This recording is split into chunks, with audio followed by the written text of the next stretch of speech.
AP ప్రభుత్వం వాలంటీర్లకు శుభవార్త చెప్పింది.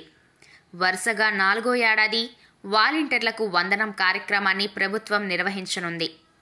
ఫిబ్రవరి 15వ తేదీన గుంటూరు జిల్లా ఫిరంగిపురంలో సీఎం జగన్ ఈ కార్యక్రమాన్ని ప్రారంభిస్తారు. వాలంటీర్లకు వందనం కార్యక్రమం కింద విధి నిర్వహణలో ఉత్తమ సేవలు అందించిన వాలంటీర్లను ప్రభుత్వం సత్కరించనుంది. అలాగే నగదు పురస్కారాలు అందించనుంది. ప్రజలకు వాలంటీర్లు అందిస్తున్న సేవలకు గుర్తింపుగా వాలంటీర్లకు వందనం పేరుతో వారిని ప్రభుత్వం సత్కరిస్తోంది. గ్రామ వార్డు సచివాలయాల పరిధిలోని వాలంటీర్లకు సేవామిత్ర, సేవారత్న, సేవా వజ్ర పేరుతో అవార్డులు, నగదు పురస్కారం అందిస్తోంది. ఇప్పటి వరకు 3 సార్లు వీటిని అందించగా 4వ ఏడాది గుంటూరు జిల్లాలోని ఫిరంగిపురం వేదికగా ఫిబ్రవరి 15వ తేదీన సీఎం జగన్ ఈ కార్యక్రమాన్ని ప్రారంభిస్తారు.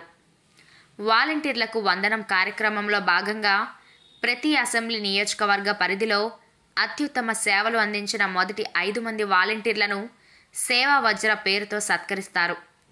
వారికి 30,000 రూపాయల నగదు బహుమతితో పాటు సర్టిఫికెట్, సాల్వా, బ్యాడ్జ్, మెడల్ అందిస్తారు.